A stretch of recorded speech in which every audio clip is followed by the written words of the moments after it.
Hey everybody, it's Peter, and this is the 2024 Yamaha XSR900, and this is a retro bike with all of the modern technology, and I say that owning a Z900 RS SE model, which is supposedly the direct competitor to this, but I don't really think they compete much at all. And if you're just a technology nut and you want something that's fun and handles well and has good power, you could make a very good case that this is a much better bike and a much better value than the bike that I bought. Now, having said that, I still bought my bike, I still like my bike. So what we're gonna do in this review is we're gonna go through this bike in detail. We're gonna talk about it from the perspective of the bike that I own. We're gonna talk about it from the perspective of what this bike is. And if I don't get to every question that you have about this bike, I'm filming here at McLean Sports, and they give me complete access to their entire vehicle lineup. So if you have questions, make sure you hit that subscribe button, because I'm gonna be covering everything in the Yamaha lineup, the Suzuki lineup, the KTM lineup, and a whole lot of other lineups as well. And I can come back to your questions again and again in the videos, and I can come back to the bikes again and again to make sure that we create a full database of information of all the stuff that you want to know. So do me a favor, hit that subscribe button, leave the odd like or comment, help me out, and let's get going with the review of this bike. So before we dig in too close, let's put this bike in context. Like I said, this is supposedly the direct competitor to my bike, but as you're gonna see as we go through this bike, you're gonna see a whole lot of technology. The reason this is compared to my Z900 RS SE is because this, like that, is a fully modern sport bike that is relatively comfortable to sit on because of its retro styling, but they have different retro stylings. The Kawasaki is more 70s based, this is more 80s based, and to be honest, personally, I like the look of my bike. I don't think this looks that retro to me.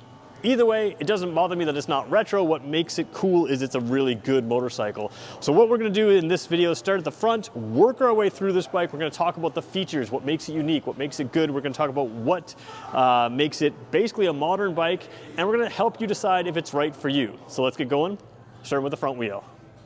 So if you've seen my videos before, you know that we almost always start at the front wheel because that tells you the manufacturer's intent for this bike. And right off the bat, you can see some pretty special stuff. You've got the radial mount calipers, you've got large disc brakes, dual disc, obviously has ABS. We're gonna talk a lot more about ABS and traction control and a whole bunch of other stuff in a second here.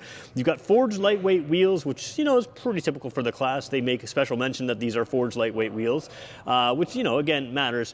But we have to look at the shoes here, the Bridgestone S22s. This is a far grippier tire than you get on the Kawasaki. So right off the bat, they're trying to show you some level of sportiness. You've got the upside down forks, so you've got reduced unsprung weight, which again, is same as the sort of class competitive that way.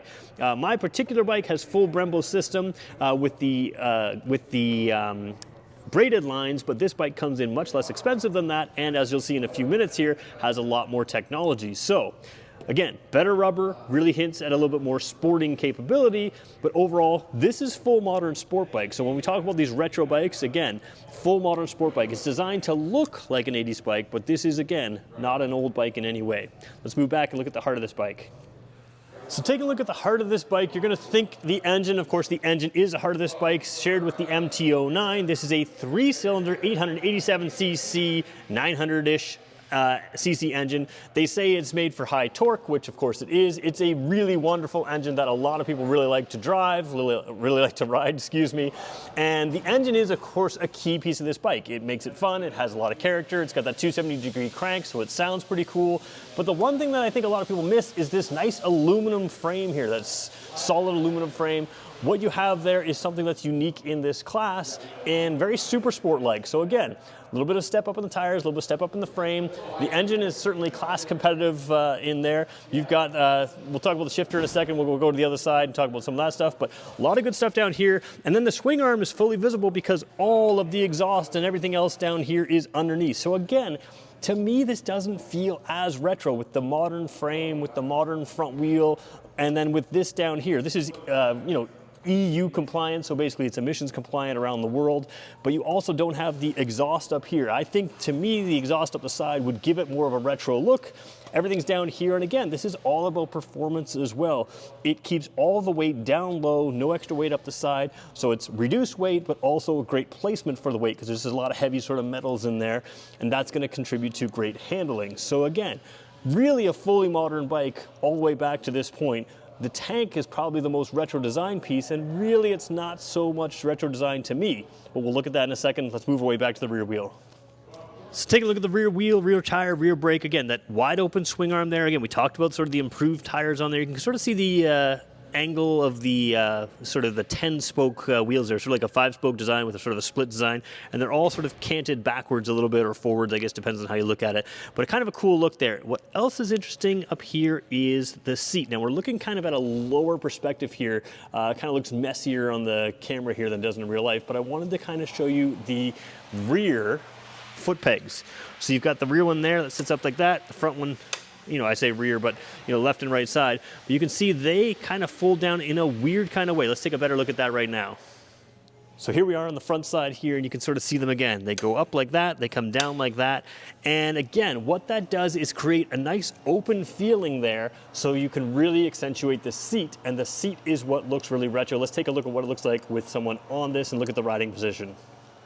So the riding position is something that is really appealing to bikes like this because, again, as you can see, everything we've shown you so far is basically modern sport bikes. So when you have a modern sport bike, a lot of time you're leaned way over, even on a modern naked bike. But you can see here, as I put my feet up on the pegs, a comfortable sort of semi-sporty, but not at all uncomfortable sort of bend to my legs here. Easy lean to the handlebars. You know, it's not fully upright like this, but it's just a gentle lean. And again, being a naked bike, that wind's going to help hold you up anyways.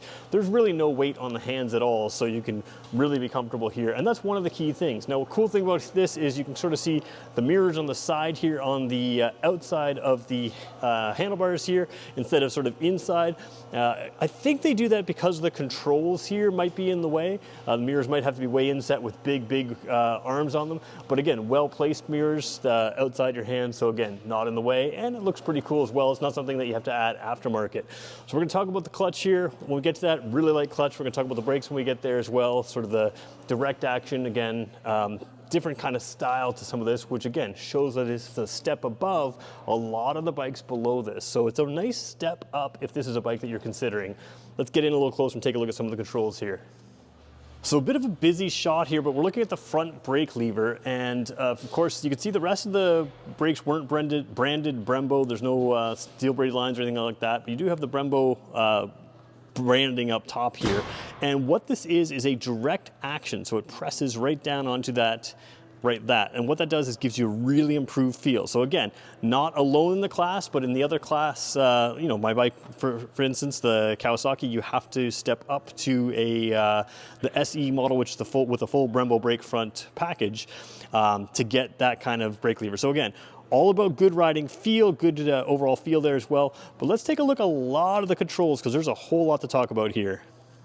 So the first thing we're going to look at is the display screen here, which by modern standards is a little small. So it's about a 3.5-inch display. Now that doesn't mean that it doesn't display things well, but to be very honest, I'd like to see it a little bigger. Again, because it has this instead of retro gauges, to me, again, it's hard to sort of go with this bike being fully retro. That being said, it's got a whole lot of tech in here, and you wouldn't be able to display this tech with just a traditional gauge cluster. So you've got a lot going on. Traction control is down here. You've got drive modes there as well. We can just cycle through them. So 4, 3, 2, 1, 4 different drive modes there. Traction control, I think there's about 3 different modes there. Fuel gauge is down here. We can cycle through some of that information. You're going to see a QS there. This bike also has a quick shifter. You don't get that in many other bikes in this class as well. The tachometer doesn't really tell you much below 3,000 RPM, again, because it is a smaller display, but to be fair, you don't really need it below 3,000 RPM. Looks like it revs up to, you know, 10.5, almost 11,000 RPM before it hits the red line there. So a whole lot of information in this dash. We can control it in a lot of different ways, but one of the key things is traction control, ABS, and all of those things.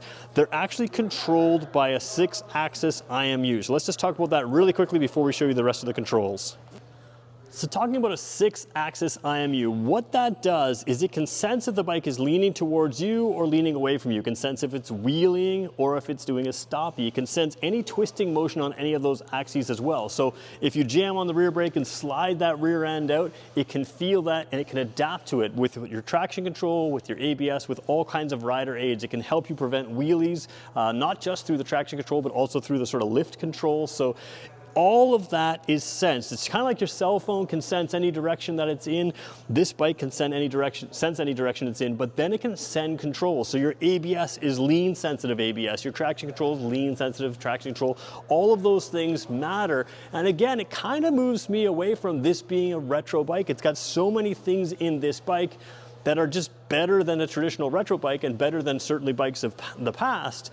And that makes it, to me, a sport bike with unique styling and that kind of thing. So let's take a look at a couple of other things. And we didn't even talk about the quick shifter in detail. Quick shifter, you've got a slipper and assist clutch, which is a really light clutch pull on this bike, especially for the size of the engine.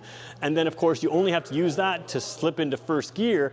After that, what does the slipper and assist clutch do? Well, first of all, if you have a whole lot of revs and you mess up your downshift, you just dump that clutch. Sometimes on a regular bike, your rear wheel can skid out a little bit when you do that because the engine braking is so strong it can cause the rear wheel to lock or at least to skid a little bit. Slipper and assist clutch allows the clutch to slip to try to prevent the wheel from slipping, so that again keeps that wheel in contact with the ground. But you don't have to use the clutch to shift up or down once you get out of first gear. You can just tap it up or tap it down on the quick shifter, which works very well. And that means lightning fast shifts. So again, not something you traditionally see on a retro bike. This retro bike doesn't feel like you're riding a retro bike. Let's go in and take a look at the controls now.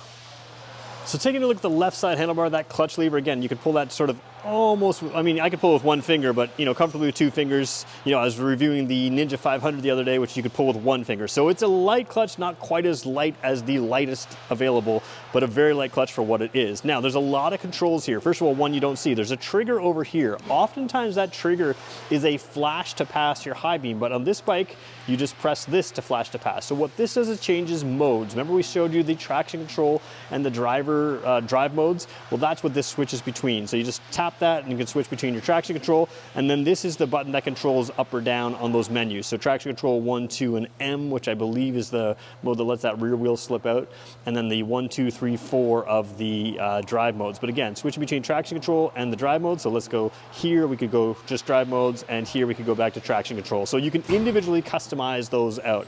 We showed you that headlight switch there, high beams, regular low beam, and the flash to pass, signals, horn, hazard lights, and cruise control. So again, being an owner of the Z900 RS SE, I would love to see cruise control, and I would love to have a quick shifter on my bike. It doesn't have that. You do get it here, and you get it here for less price than I paid for mine. So that's a pretty nice function, but this isn't it for your controls. You've actually got a lot more controls with that TFT display or that LCD display. I can't remember if it's TFT or LCD. I'll have to double check that. But let's look over at the throttle side controls right now and see what you've got over there.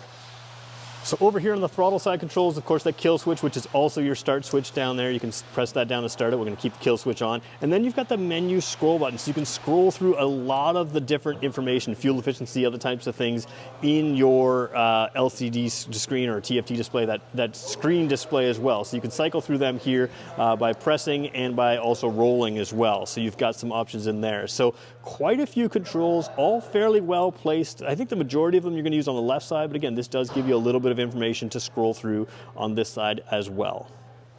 Taking a look at the top of the fork tubes here, you can see the adjustable suspension there. We'll zoom in just a little bit there. Again, same top on both fork tubes, so both fully adjustable suspension here on the front, which is what you would expect to be able to customize this bike, and again, sort of have that fully modern feel to customizing this bike to the way you would want to have it feel. One of the reasons this bike is labeled as a retro bike is simply the design here. You've got the headlight design there. Now, I haven't got the bike running, so again, this is more of the daytime running light showing you that sort of a dimmer bottom light there. So that would be your brighter light if it was just your regular low beam, and then of course high beam on top. One thing, the reason I want to show you this view really is you do have the marker lights outside of that. A lot of the problem with some of these retro bikes is just that round headlight can get lost in traffic, but having those wider marker lights out there on the signals is nice to have, and of course they are always on. Let's show you the rear light while we're here.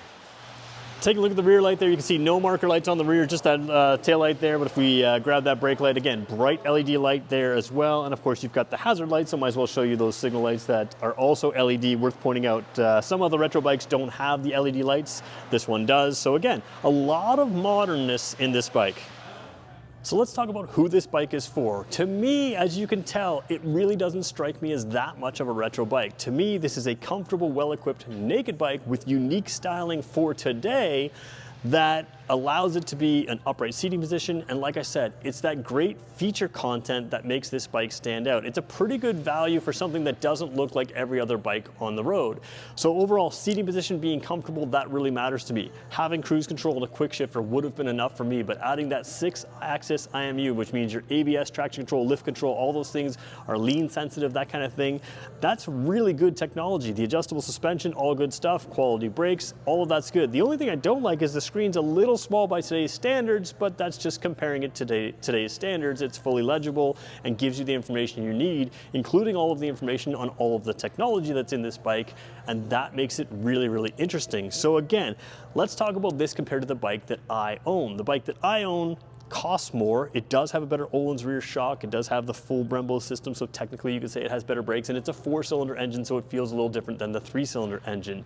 Is it better than this bike on a spec sheet? In no way is it better. It costs more and it gives you far less technology. To me, one of the things I like about my bike is when you're on it, looking at those round gauges, having to shift manually, that 4-cylinder engine, it has that retro feel to it, but because it's a fully modern sport bike underneath, you kind of feel like a hero rider. If you're riding a truly old bike, you can't handle like you can on these modern bikes. What this bike does is gives you a unique look, but really makes it a truly modern bike. It's not just a modern frame, it's not just a modern engine, it's modern everything, technology and all that included. So having cruise control, I think, makes you be able to go farther. Having the quick shifter makes you a true modern fast rider. You can quick upshift and quick downshift, rev matching on the way down. It's really cool that way. And to me, this is what a modern retro bike probably should be to a lot of people. It should have the technology. To some people, this isn't retro enough, and for those people, there are other bikes out there. But if you're looking at this bike, I think what you're looking at is something that is a lot of fun and has really unique style, and I think that makes it a great bike. Again, comfortable seating position is one of the strongest points of these bikes on the whole retro class, and this one has that. So if you want a sport bike with all the technology, unique looks, and a comfortable seating position, there's probably not a better bike than this one. So that's my review of the Yamaha XSR900. Again, I'm filming here at McLean Sports. If there's anything you want to see that I didn't cover in this video, make sure you let me know in the comments below, and make sure you give this video a like, leave us a positive comment, and that'll get back to McLean's as well, and they'll let me keep making videos. So thanks so much for watching. We'll catch you in the next one.